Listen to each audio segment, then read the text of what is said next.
Auschwitz, the Nazi death camp where more than 1 million people, mainly Jews, were murdered.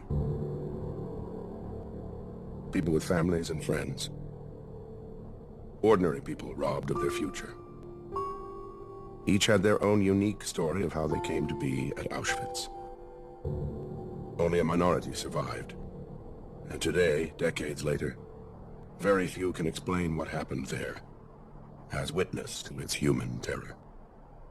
Kitty Hart Markson was 17 years old when she arrived at Auschwitz-Birkenau in April 1943.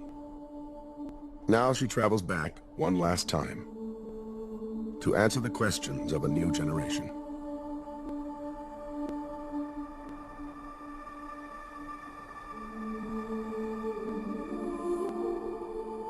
My name is Kitty Hart Markson, and I'm a Holocaust survivor.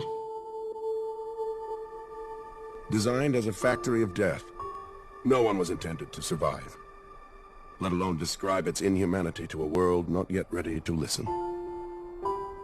No one wanted to know, no one wanted to hear what I had to say, but I made a commitment that the people don't want to hear, but I'm going to make sure that they will.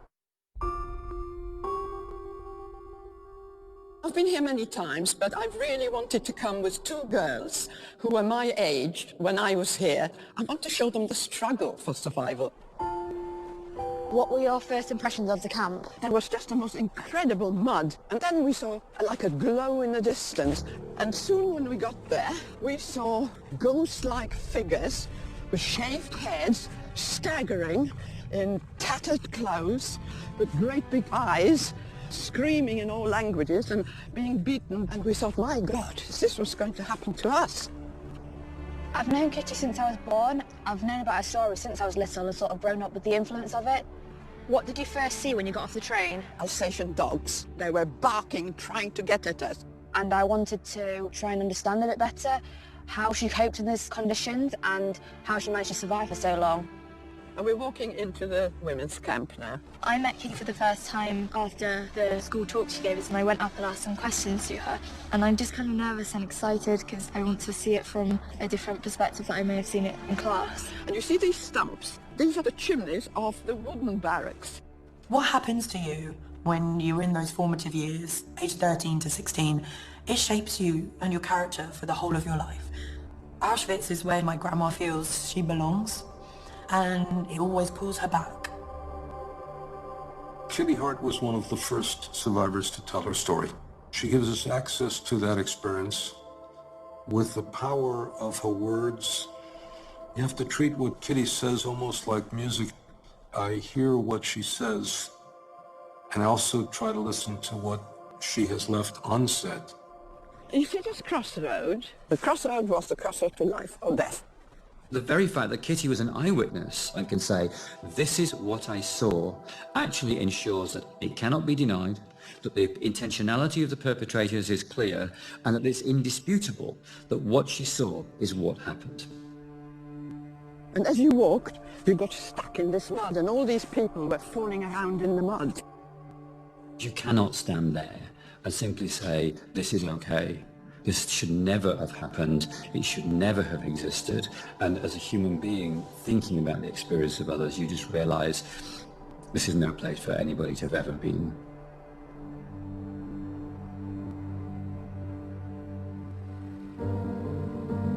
Just prior to invasion, my father decided we've got to get out.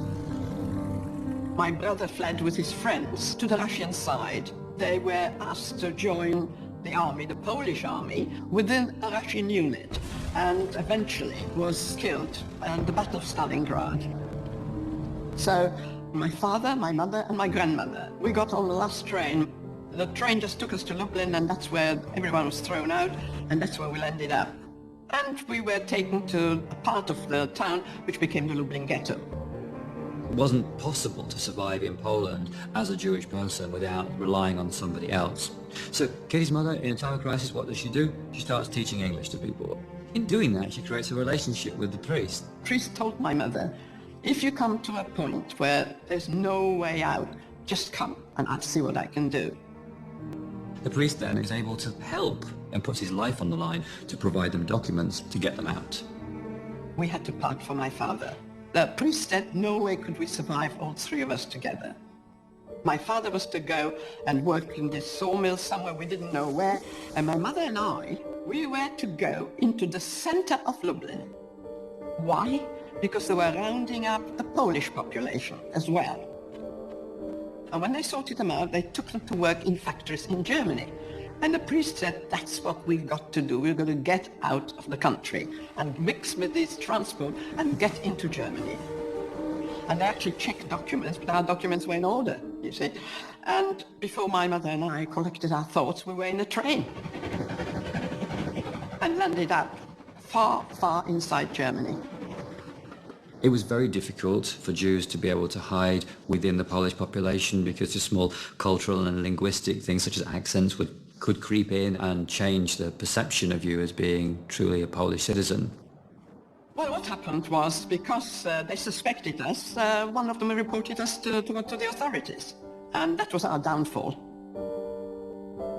Kitty was arrested for illegal entry into Germany as Leokadia Dobrzynska and sent for interrogation. The Nazis wanted to know the source of their false documents. The irony of the Nazis was they could create death camps and murder Jews with impunity, but if somebody broke a law, they had to go through the penal system, which was complete nonsense because they could have simply deported them to Auschwitz as Jews. But because the legal system didn't allow it, they eventually were deported to Auschwitz with a death penalty for immigration charges. So we were told we were going to be executed by firing squad. It was a brick wall, and we had to face the wall with our arms up like that, standing facing the wall. And then there was a huge explosion. And I thought, God, I'm being hit. There was a great laughter. They said, oh no, we're not going to kill you. What's going to happen? We're going to commute your death sentence to life imprisonment in Auschwitz, and we're going to hand you over to the camp. They'll find out where these documents came from. So we were in a train that was specially converted to transport prisoners. And we traveled 48 hours standing before we arrived in Auschwitz.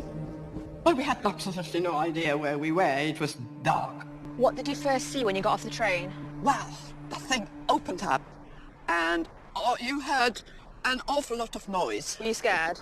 Well, we were scared of the dogs, Yeah. and then the great big women with whips, and they were whipping everyone and urging everyone to run, everything at a running pace. Suddenly, there was a weird kind of stench, and the closer we got, the worse the stench became. And my mother said, what a curious place there. Can you smell roasting meat? I said, yes, I can. She said, do you think they're roasting chickens here this time of the night? I said, I don't know.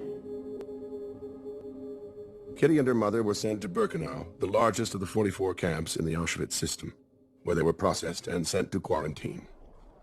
When did you first stay in a wooden barrack? Well, this was the quarantine, okay? So the first night, we were pushed into here. Did you find somewhere to sleep? Well, we squeezed in somewhere here. I was incredibly cold that night because we were 48 hours without food, and I slept all night next to a woman. And she started speaking to me in German. It turned out she was a German gypsy. Right. During the early morning, while she was talking to me, she looked at my hand. She took my hand. She said, give me your hand. And she said, you know, you're going to come out. And the next thing that happened, whistles blew suddenly. It was still dark. And everybody was saying, rouse, out. And because this was quarantine, we didn't know. Yeah. And I shocked this woman, you know. Yeah. And she didn't move. And I said to my mother, she's cold, she's dead. And I said, you know, you're cold, I'm cold. We need to strip her. And we need to have everything she's got. Yeah. Surviving Auschwitz was virtually impossible. And there was certainly no way you could say, if you did this, then this would happen. It was a matter of luck and chance and being in the right place at the right time. But there were some circumstances and some strategies that kind of worked. That came to me that night, that actually that's the way to do it. That if you do have the people that had died, you've got to take everything off them. Because it was no good to them, was it? You had to do what you needed to do to survive, and if that was taken from the dead, that's what it meant. Not in the history of mankind has there been industrial killing on this scale. If something happened once, there's absolutely no reason why it can't happen again.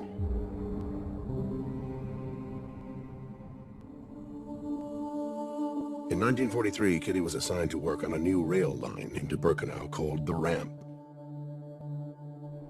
In 1944, she watched as transports of Jews from Hungary started to arrive. What was the importance of the ramp? People arrived in cattle trucks, and sometimes 7 or 10 trains would arrive in say, 24 hours. And people were sealed in, almost airtight, just a little bit of air coming through the slats. Sometimes the trains were sealed here for hours before they were allowed to unload. Did people die in the trains? Yeah, a lot of people died before they arrived here. Some people travelled 7 days before they arrived here. Did anyone have any idea what was happening when they got off the train? People had not the foggiest idea what was going to happen. Of course, there were people coming from the ghettos, so they didn't expect anything, good, obviously. Everything was very nice and quiet because they didn't want people to panic. So loudspeakers were here telling people, well, there's a lot of typhus here, and so you're all going to be disinfected, and we've got to split. We went from women and women with children. Leave your luggage, you're going to get your luggage later. And then somebody came, right, left, men this way, women with children on one side. Younger people are younger, you can go that way. Oh, you're older, you take your child with you, it'll be fine. You take your child, we're not going to split you up. It was shocking to see that you stood in the exact same place as those people did once. At the ramp, women with children and the elderly were sent directly to their death. And if you were young and able-bodied, and if at that period of time they needed workers, then you were chosen for slave labor, which essentially meant that you were chosen to die slowly, not to die immediately in the gas chambers. Let me tell you, at this point, families were split, never ever saw one another again. So some of the men were taken this way. Okay. Some of the girls that were selected to go into the camp were taken through there. You were just told to go that way. And you know the road there. Where does that go? The gas chambers. That's it.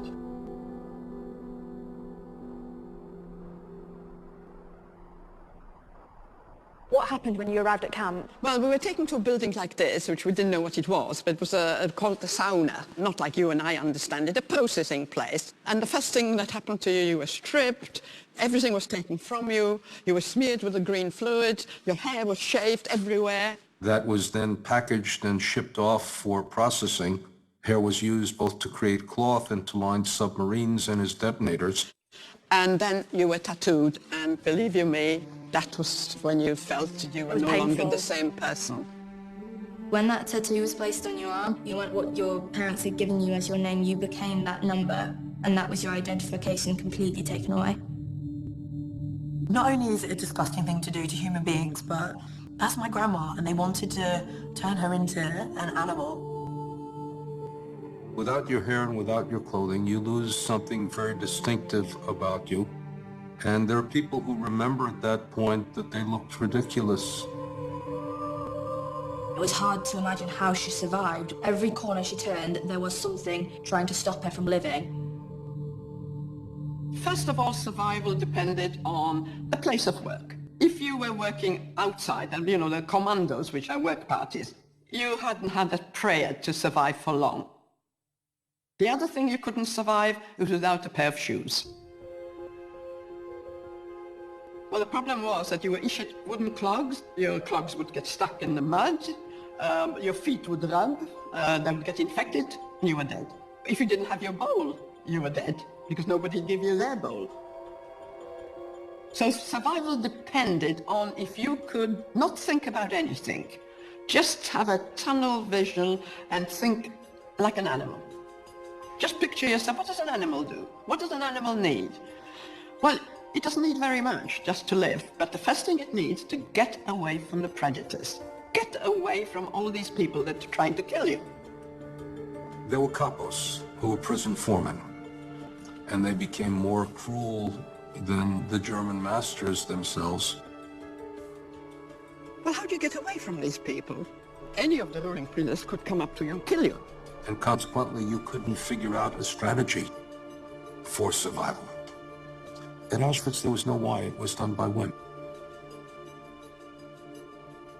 Did you know that the wooden sheds were actually meant for 52 horses? And so they put these bunk things up there. And there were 1,000 people in there. And 1,000 people inside, that's right.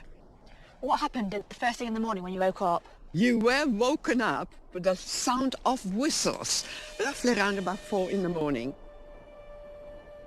So roll calls took place twice a day, and roll calls was one of the greatest terrors of the camp. Whistles blew, and everybody now screams, out, out, out, schnell, raus, raus. Total chaos. 1,000 people had to rush out of this door. And you see the ground, you're looking at grass, but you must look at mud. The whole thing was just one sea of mud. I've always said, if you found a blade of grass, what would you do with it? You'd eat it. So people were just staggering around the mud, but of course you had to stand to attention. Selection didn't just take place on arrival at Auschwitz, it was a daily occurrence. In fact, any time that prisoners were together, if anybody at any point in time tipped over into that place where they were no longer useful to the Nazis, they could simply be selected and sent into the gas chamber. People just collapsed and died. Yeah. Died of tiredness, of exhaustion, of shock. Did you ever have to collect the corpses after roll call? Yes, yes. Oh, yes. When I was in the Leichen Commando, this is what we did.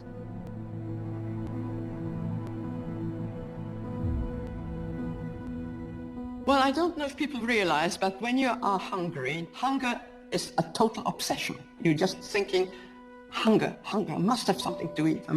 If I don't eat something, I'll die. It depended where you were in line as to how much nutrition you got. If you were at the beginning of the line, you got pure water. If you were at the end of the line, you had a problem because they might run out of food.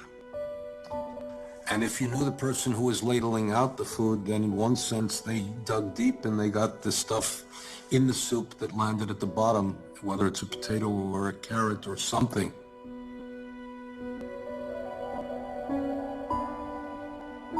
Hunger is the worst thing that anybody can experience, I think.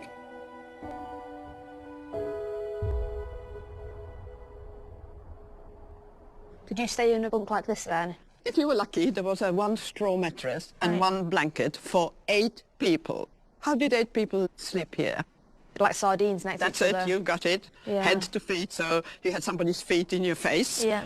Did people die in the night then? Did you have any experience? Yes, people died in the night, that's right. If somebody died next to you, all of a sudden you found your own body heat going out. You needed the warmth of the other body in order to stay, I wouldn't say warm, but to stay less cold during the frigid nights.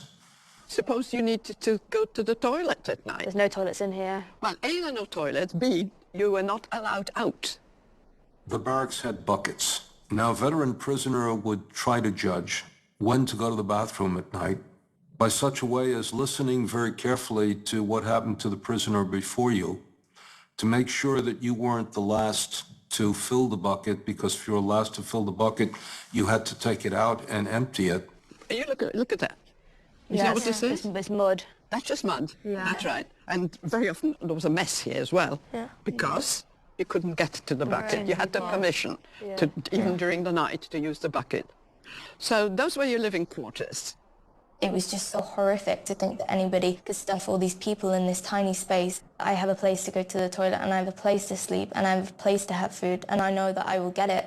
The Nazis made sure in every way possible you didn't get what you needed. Something to eat, somewhere to sleep, and I'm afraid, if you don't mind the language, somewhere to shit. Now, what I'm going to show you is the latrines, okay? Now, you see that entrance? Mm-hmm. Thousands had to get through this entrance. And, of course, there was a functionary prisoner in charge and wouldn't let you in. But did you know, I worked there at one stage, so let's just show you what it was like. How did you get the job to work here? Well, I had to buy myself to work. I thought it'd be a good place. At least I'd have access to the lavatory. Yeah. Oh, it was horrible. There's nothing further from what a 16-year-old girl would want to be doing with her life than having her arms in shit. And yet, for her, that was a privilege. Because when she was in the Scheisskommando, it meant that she wasn't digging a ditch. She didn't have somebody flogging her to death because she couldn't dig fast enough. She wasn't actually freezing to death because she was inside. And what's more, the Nazis were nowhere near that place. So being in the Scheisskommando was a 16-year-old's dream in Auschwitz. So that was an open sewer. Thousands of women going in there. You had like 2 or 3 people to a hole because you didn't have it to yourself. And then, when people were finishing, you had to dig all that stuff out, so everything had to come out. Think of the idea that you have 35,000 people using these retreats. So it was designed again to dehumanize the people, to degrade them, to make them live in their own filth. Why do you dehumanize these people if you're going to kill them anyhow? Because if people look like a lump of feces, then it's easy to flush it down the toilet. And what would happen if you couldn't get in? How would you go to the toilet? You had your bowl, Yeah. and your bowl was virtually your food or your toilet. Yeah. The problem was washing it out, right? Yeah. How did you No wash it water. out? No water. In the winter, you Yeah. had snow, you could wipe it out. In the summer, it wasn't so. And you couldn't do anything on the ground because if somebody'd pick it, see you, You can get in trouble. well, never mind in trouble, you'll get killed. Yeah. Yeah. Full stop. We haven't got the words to describe the intense cold. Well, I always think of penguins, actually. How did penguins survive on the Antarctic? Well, if you look at them, they huddle together and try to have body heat from each other. Well, that's exactly what it was. So that was trying to overcome the cold.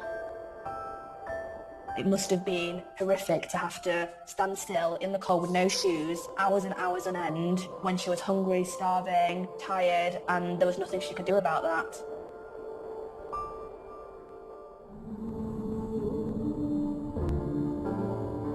During the selection, that was most feared, because there you knew, at random, you could be selected to die.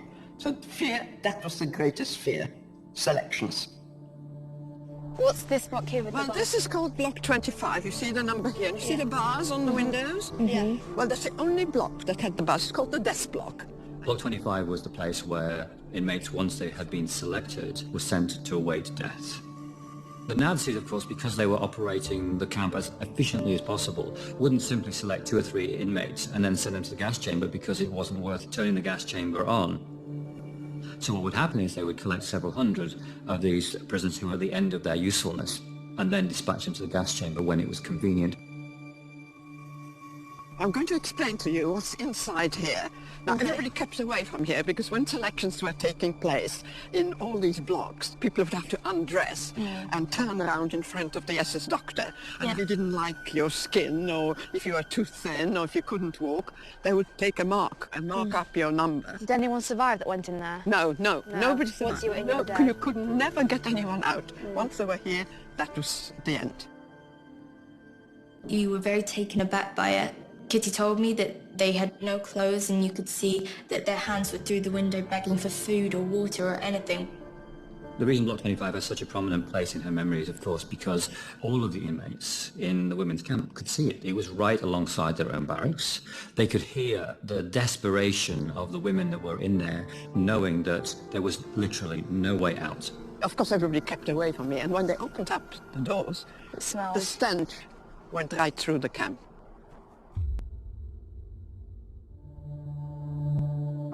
Well, language was a big problem because the camp had its own language, and it was actually combined German and Polish sort of slang. For instance, the woman who was in charge of the block was called the Stubenälteste.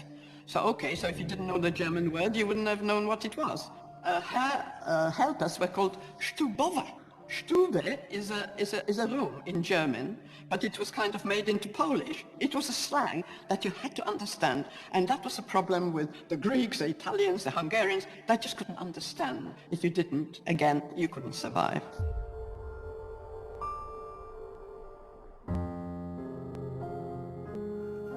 I lost my friends all the time. And that was the worst of it, that you had your friends, you established a contact, you already had someone that was had access, and you could get this, and you could get that, and you could get a bit of food, and then all of a sudden they were gone. Just having somebody that you knew that could help you in a given moment in time could be the difference between life and death. Everybody needed the friendship or the sense of I need you to be able to mediate a situation that wasn't designed to allow you to live. What were the white things on these fences? Now, if you look at these white things, that's high-tension electric fencing. You are very, very cautious not to go too close, because if you did, you committed suicide. People commit suicide often. That was the easiest way out. You just touched the fence and you were dead. And if you touched this person, you were dead as well, because electricity would pass through your body to the next person. Or you were shot from the watchtowers if you came too close. So yes, people went on the fence, yes.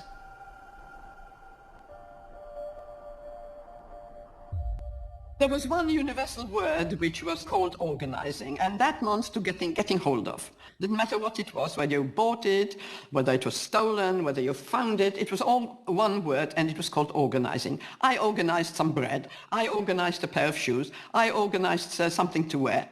So what did women do? They always tried to get 2 or 3 together. 4 was the best. One working in one place, one working perhaps had access to the toilet, like I did at one time. One had access to water, one perhaps had access to some clothes, to the sauna, and that's how you exchanged, and that was the mutual support that was absolutely vital to survival. If you didn't have that, you couldn't survive. We're going to Block 12, because all that was part of the sick bay. Did you come here a lot then? I tried to hide there, just to conserve my energy. My mother sometimes would hide me somewhere. Kitty's mother was a very highly educated and cultured woman. Once she got into the Holocaust, her knowledge of German was going to be really important to her. She had both the physical attributes and the mental attributes to be able to work her way through very difficult circumstances. And my mother worked right throughout the time. She was working there. She was supposed to be a nurse, because she couldn't nurse anyone. My mother psychologically tried to keep people alive by simply begging them to live another day. Working in the hospital meant that her mother was able to help Kitty. Between the two of them, they could work together to enable just increasing the chances of survival a little. My mother was working in an infirmary, an infectious block. So when I had typhus, I was on my mother's block. And I was lucky enough to be told I'd be able to stay and work within within the infirmary. So I was a glorified cleaner, but really my function was to bring the bodies out that died. People died during the night. Some of the bodies were up there. So 2 of us had to climb up there and get the corpses down, drag them all the way and stack them up outside. And I actually hid some of my friends here. I managed to bring them in here because I had access, but I told them it was the most dangerous place to be, because nearly every day the SS doctors would come in and carry out selections. They would sit people up. Sometimes they had to jump. If they couldn't jump over this heating channel, they'd be killed. Of course, the sick couldn't get down, so the SS doctors would just, with a chalk, mark up a bunk. Well, of course, we know what happened. Dr. Mengele came and said, today we're emptying this block, which meant today they're all going to die. Did they know what was happening? Well, they already knew what was happening, so we had to stand like this, in a circle, holding. And that's when I lost most of my friends. And that broke me. I never got over that. My mother realized what was going on, and from somewhere she appeared and she just grabbed me and pulled me away. And at that point, we thought, well, what's going to happen next? It's all empty. They were gone, and I was on my own.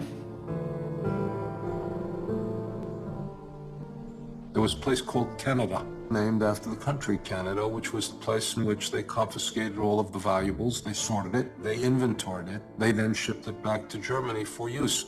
They came and said, we're going to ask you to join the Canada. My mother said, there'll be food there. You must do it. There will be food. You'll find it among the clothes.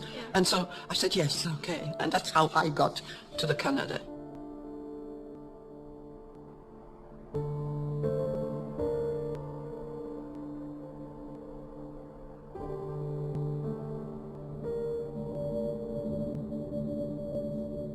I'm going to tell you why I've brought you here. Thousands upon thousands of people were brought in with all their belongings. Yeah. Kitty really wanted to tell the story of Canada. For her, it's about evidence. Each one of those suitcases belonged to a human being, and each one of those coats was worn by one of those human beings. What she's trying to get across to us, I think, is just the scale of the killing based on the scale of that site. There were 30 sheds here, all full of people's belongings, and we were here to do the sorting of the belongings. How long were you working here for? I was here 8 months. There were 2 pathways.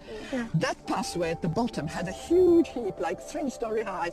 everybody's things jumbled up. All the suitcases were emptied there, documents, children's clothes, prams, everything was jumbled up down the bottom there. And then it was taken to individual sheds, and there it was sorted. My particular job was sorting nothing but men's jackets. So I had to find these men's jackets, and I couldn't always find them because I had a certain quota that I had to make. What happened if you didn't make the quota? Oh, you got punished if you didn't make the quota.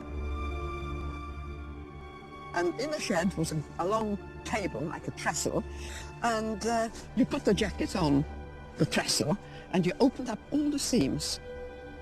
What do you think was in these jackets? Lots of jewellery and... Lots of jewellery, diamonds, jewellery, money of all different denominations. Did you always give everything in, or did you sometimes hide it and then... If you kept one single item of any value, that was the end, because there was constant inspection, so you couldn't keep it. And you know, we found a lot of paper money, as you can imagine. Yeah. What do you think we did with this paper money? Because it wasn't any good to you. You couldn't buy anything. What did we do with it? Use it as insulation. No, we used it as paper. toilet paper. Yeah, well... All current dollars, kronas, whatever currency there was used as toilet paper. One of the SS who took us to the Canada made a speech, and he said, because you're here, you're never going to be back in the main camp, because what you see, we cannot allow it. There's only one way out of here, and that's through the chimney.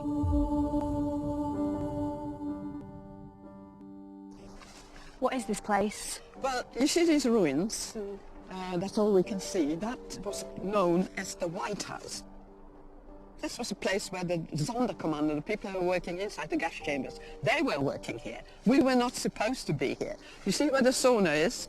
That's how close we are to the sauna, but we're not allowed to come here.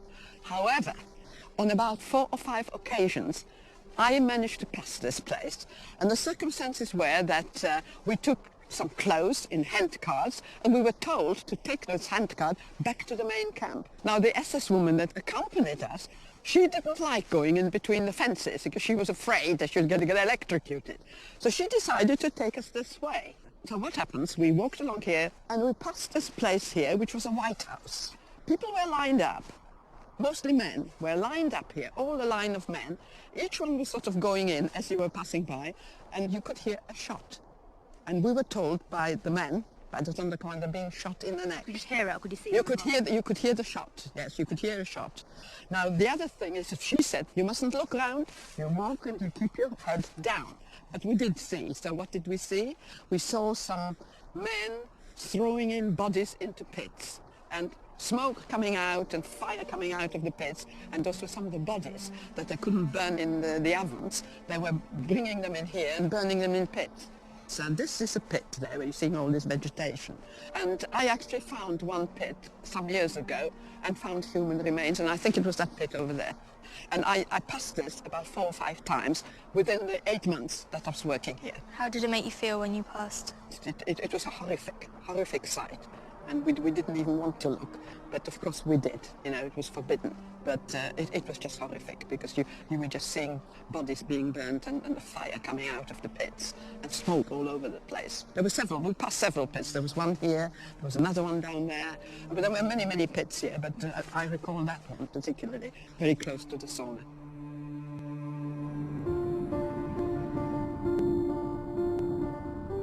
This is where people died. The killing part of Auschwitz. I know you can't see anything. Everything was burnt in that area to erase all traces of murder. In 1944, 5 gas chambers were working at full capacity. Kitty Hart Moxon was placed in the Canada section at Auschwitz-Birkenau, right alongside crematorium number 4, where Jews were being gassed every day. Right at the back of the fence was the gas chamber and crematorium number 4. Right. And we had a direct view into that gas chamber. See this wood there? Yeah. That's where groups of people were sitting. Small children running around. They had no idea what was going to happen. They were herded into the crematorium. There was an undressing room, and people were told, remember where you hung your clothes because you're going to get it back. We had no contact because we were behind the wire, and also it was very dangerous. You were not allowed to communicate. Yeah. It wouldn't have helped. No. It would have told these people, when you know you're going to die, is that the help? Yeah. It isn't. We felt it's better they don't know. And as they were herded into the gas chamber was sealed. One of the SS personnel would put on a gas mask, and he would climb up on a ladder, put a tin in his hand, and he would throw in some powder. That was a gas. And then, all of a sudden, you just had the scream. The crematorium gas chamber was a huge, thick walls. You could hear the people actually suffocating there and screaming, and eventually, after 20 minutes, it was quiet. This undercommando who worked in the gas chamber reported that people climbed up on top of each other, and they sort of were in a sculptural pyramid. The gas was evacuated, and then they were taken to the ovens, and there was a dissecting table. They opened them up to make sure that people did not die with something valuable inside themselves. What Birkenau essentially did was to reduce the human being to a consumable byproduct of the killing process. And the very next thing you saw was the men with wheelbarrows taking ash and dumping it in a pond at the back. Do you think I could actually believe it? No, did you and your friends talk about it, what you saw? We tried not to talk about it. We knew it was happening, but, you know, we decided we mustn't talk about it. Don't look. Yeah. We know it's going on, but don't look at it.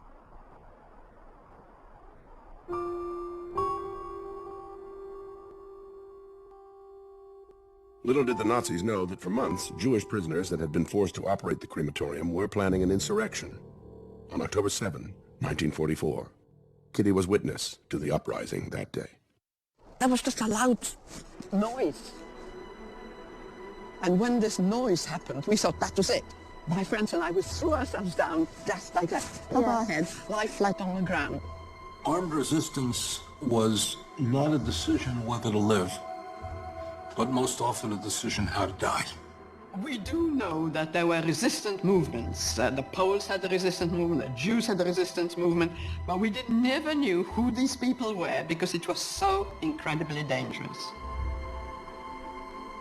We didn't know it was an uprising until we saw the men actually come over. They seemed to have cut part of the fencing, because that was electrified fence. Yeah. So they seemed to have cut the fence and run over, and they tried to escape somewhere. Yeah, I don't know where, but they were running all over.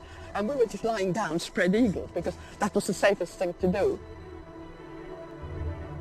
There was a general shootout. They came in on motorcycles with machine guns, and I think they got most of the men.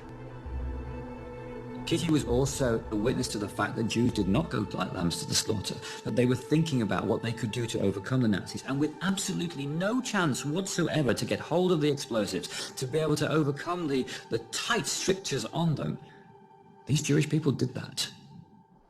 Following the uprising was a huge inquiry, like a whole roll call with an inquiry. And during that inquiry, one of the SS women came and called my number. 39934, and I was transferred back to the main camp. And I had no idea why. I found out later it was my mother who managed to speak to one of the commandants and told him I'd been working 8 months there and that she was being evacuated, and asked him if I could be evacuated, and that's what happened. So why do you think that he let you go? We don't know. We don't know. I think my mother spoke this perfect German, and she didn't beg, she didn't crawl, she just got up there, spoke, asked to speak to him in a proper manner, and I think he took it on board and called my number. When I was transferred to the main camp, we were on this list to be evacuated, and my mother looked around and she thought, oh my goodness, we are all with these functionary prisoners, I wonder if they'll kill us. And we were put into a cattle truck. And my mother made a speech. Just remember, we are leaving here. We are all equal from now on. We will no longer have your functions. And remember, we may need one another's help. So, from now on, you're all going to be friends. And that's what happened. After leaving Auschwitz-Birkenau in November 1944, Kitty and her mother went through a further 6 camps and several death marches before finally being liberated in Salzwedel, Germany, April 14th, 1945. Liberation was at best bittersweet. It meant that for the first time they had to confront loss. Loss of parents, loss of spouses, loss of children, loss of entire communities, loss of entire worlds. And for years they had guarded themselves from feeling anything, and once they felt a feeling of vacuum, of emptiness, sometimes shattered them. You tried not to be emotional about anything. If you did, your emotions would just take over and you couldn't go on. That a civilized nation would take people on a train, bring them to gassing, annihilate them, confiscate and recycle the elements of their body, and do that systematically day in, day out. It's inconceivable. How could this happen? I felt very ashamed at the world and very just upset that this could ever take place. Some people see it as just a time in history, but they don't understand how it relates to us today. We are the ultimate proof of her survival. If she hadn't found the hope to keep on going, I wouldn't be sitting here. Now, what I want to show you is, what's this water? It's incredibly important to tell you about this water. Women, men, children, all, that's their final resting place. That's a cemetery.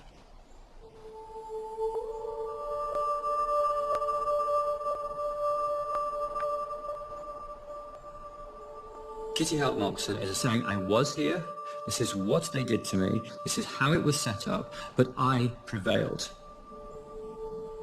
There are people that simply don't believe that this place existed. We know it happened to the Jews, but the Jews went the first and they went the last, so who's going to be next?